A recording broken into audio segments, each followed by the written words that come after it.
Hi friends, ఈరోజు mutton biryani చేస్తున్నాను. మీ మీ జీవితంలో చూడండి ఈ విధంగా చేస్తాను మటన్ బిర్యానీ. చూడండి ఫ్రెండ్స్, ఏ విధంగా చేస్తానో ఈ విధంగా చేయండి. మటన్ బిర్యానీ సూపర్గా వస్తుంది, చాలా టేస్ట్గా ఉంటుంది. మన దగ్గర లేడీస్ కూడా పనిచేయదు, అంత విధంగా బాగా చేస్తున్నాను. చూడండి, చూసి నేర్చుకోండి.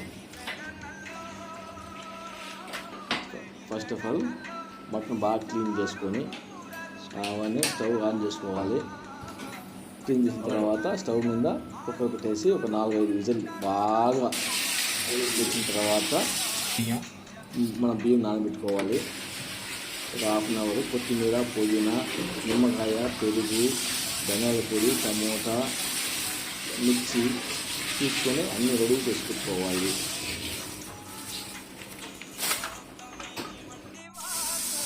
తర్వాత ఆనియన్స్ కట్ చేసుకొని ఒక ప్లేట్లో సపరేట్ చేసి పెట్టుకోవాలి. ఓకే ఫ్రెండ్స్, ఈ విధంగా కట్ చేసుకొని తర్వాత ఆయిల్ రొట్టె వేసుకొని ఆనియన్స్, మిర్చి, పుదీనా, కొత్తిమీర అంతా ఆయిల్ చేసుకోవాలి. తర్వాత టమోటా వేసి బాగా క్లీన్ చేయాలి, బాగా బాయిల్ చేయాలి. ఓకే ఫ్రెండ్స్, తర్వాత వేటెన్సీ. తర్వాత అల్లం పేస్ట్ బాగా ఫ్రెష్ అయితే బాగుంటుంది టేస్ట్గా. ఫ్రిడ్జ్లో ఉండేది చాలా, కానీ టేస్ట్ అంత రాదు. ఫ్రిడ్జ్లో ఉండేది ఇది బాగా నంచుకుంటే బాగా టేస్ట్గా వస్తుంది ఫ్రెండ్స్. తర్వాత మటన్ 3-4 విజిల్ వచ్చిన తర్వాత తీసుకొని పుదీనా వేస్తే మటన్ వాసన, నీసు వాసన అనేది రాదు అన్న ఫ్రెండ్స్. పుదీనా మోస్ట్ ఇంపార్టెంట్. పుదీనా వేస్తే మటన్ స్మెల్ రాదు, నీసు వాసన అనేది రాదు. ఓకే ఫ్రెండ్స్, ఓకే చూడండి ఫ్రెండ్స్, ఈ విధంగా చేసుకోవాలి, బాయిల్ చేసుకోవాలి. తర్వాత ఆ మటన్ వచ్చి ఆ బాయిల్ చేసిన దాంట్లో వేసుకోవాలి ఫ్రెండ్స్. చూడండి, ఈ విధంగా చేయండి. వేసిన తర్వాత పువ్వు కదా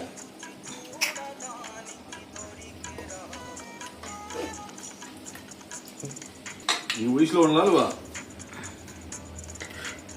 30 పై పడితే తెలుస్తుంది. 1 కిలో మనం చేస్తా అంతా పోయింది, ఏం ఇబ్బంది అని. తర్వాత అంతా మసాలా బాగా పెట్టి 5 మినిట్స్ వేయించాలి, బాగా కలపెట్టుకోవాలి.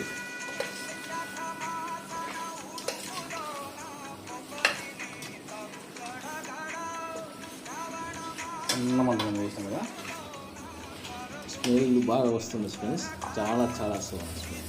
తర్వాత రైస్ వేసుకోవాలి ఫ్రెండ్స్. 5 మినిట్స్ తర్వాత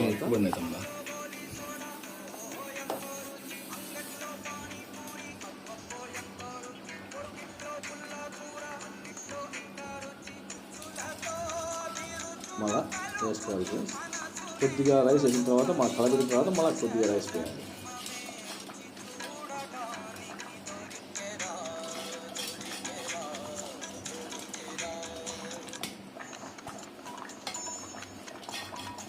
తర్వాత ఫ్రెండ్స్ బాగా మిక్స్ చేయాలి.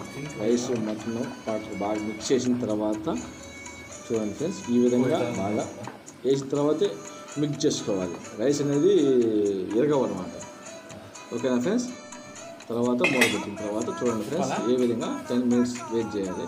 తర్వాత చూడండి, గుమగుమలాడించే biryani, mutton biryani, bachelors biryani, not family biryani, bachelors biryani, only bachelors biryani. చూడండి ఫ్రెండ్స్, చూడండి గుమాలించిపోతాను స్మెల్ ఏ విధంగా ఉందో చూడండి.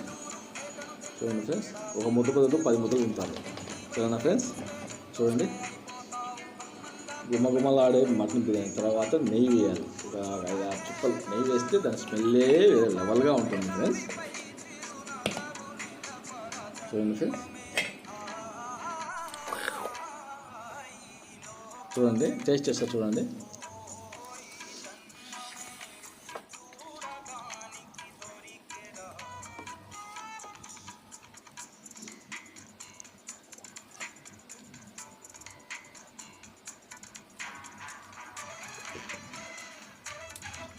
Wow, amazing.